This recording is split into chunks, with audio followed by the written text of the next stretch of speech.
Welcome to Anna Story Tales. रियासत सूरजगढ़ के महाराजा प्रताप सिंह के यहाँ जब देविका की पैदाइश हुई तो महारानी दुनिया से चल बसी और शाही नजूमी ने देविका का हाथ देखते ही एक होलनाक पेशगोई कर दी।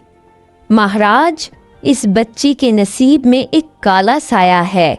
जिस पल इसका कन्यादान होगा इसी पल आपकी सांसों की डोर टूट जाएगी। राजा अपनी बेटी से जुनून की हद तक मोहब्बत करता था। इसे अपनी जान की परवाह नहीं थी, लेकिन वो इस खौफ में मुब्तला हो गया अगर वो मर गया तो ये दुनिया इसकी मासूम बेटी को बाप का कातिल कहकर पुकारेगी।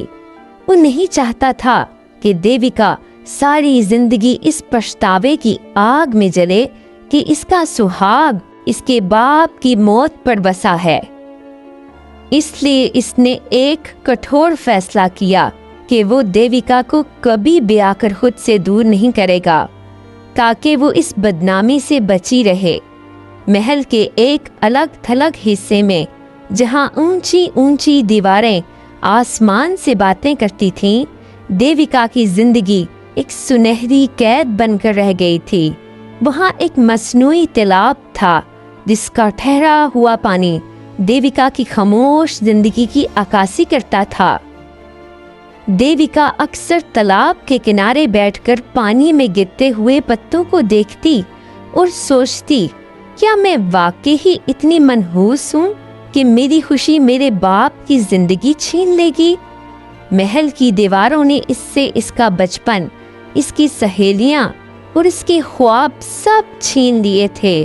वो अक्सर अपनी परछाई से बातें करती और सोचती, क्या इन दीवारों के पार कोई ऐसी दुनिया भी है जहां तकदीर लकीरों की मोहताज नहीं होती।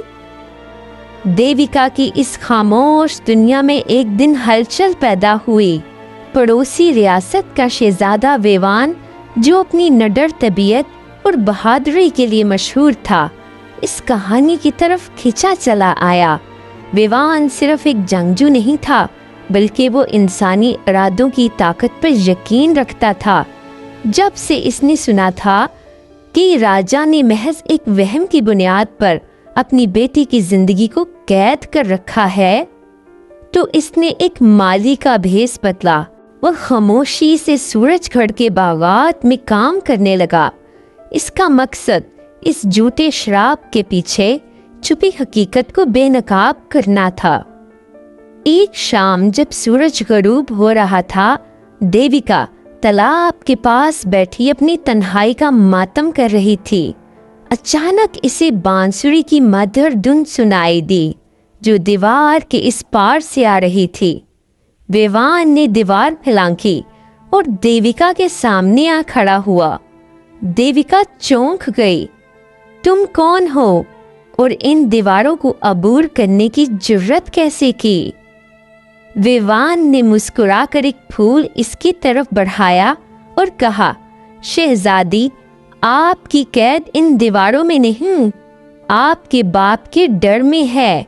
मैं यहाँ आपको ये बताने आया हूँ कि तकदीर हाथ की लकीरों में नहीं, इंसान के फैसलों में होती है।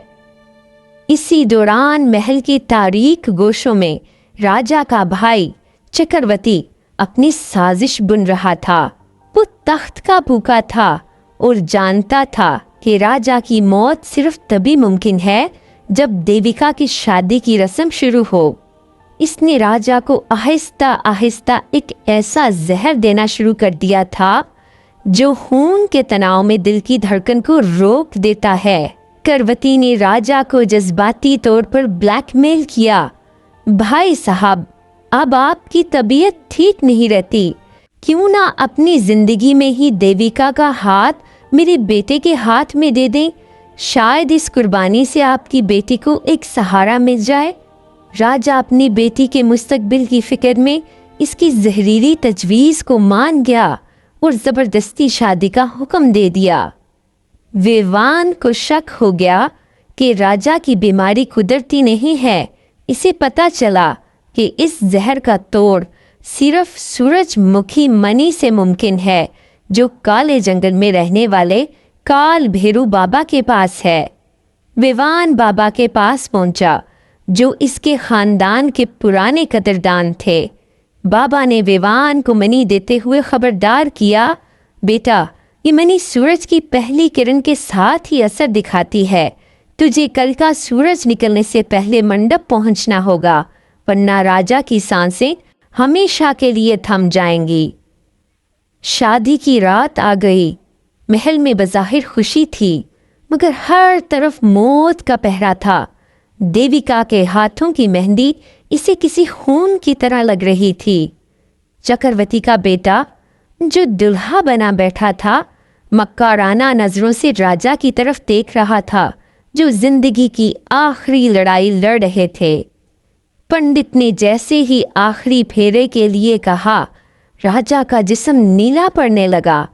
चक्रवर्ती ने जोर से कहका लगाया, देखो, श्राप सच हो रहा है। अब सूरजगढ़ का तख्त मेरा होगा। इसी लम्हे विवान महल का दरवाज़ा तोड़कर अंदर दाखिल हुआ और सूरजमुखी मणि निकालकर राजा के पास रख दी। मणि से एक तेज सुनहरी रोशनी निकली और राजा तड़पकर होश में आ गए।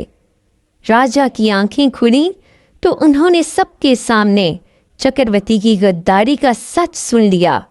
विवान ने इस तांत्रिक को भी बेनकाब कर दिया जिसने झूठी पेशगोई की थी। राजा प्रताप सिंह तख्त से उतरे, देविका के सिर पर हाथ रखकर रोते हुए माफी मांगी। मेरी बच्ची, मैंने तुझे बचाने के वहम में तुझे जीते जी मार दिया था। राजा ने चक्रवर्ती और इसके बेटे को ताहयात कैद की सजा सुनाई और विवान की बहादुरी को देखते हुए देविका का हाथ इसके हाथ में दे दिया। वो रात जो मातम की होनी थी, खुशियों में बदल गई। देविका की तन्हाई खत्म हो गई और अब वो तालाब के किनारे अकेली नहीं बैठती थी, क्योंकि इसके पास वो जीवन साथी था जिसने मौत से लड़कर इसकी तकदीर बदल दी थी।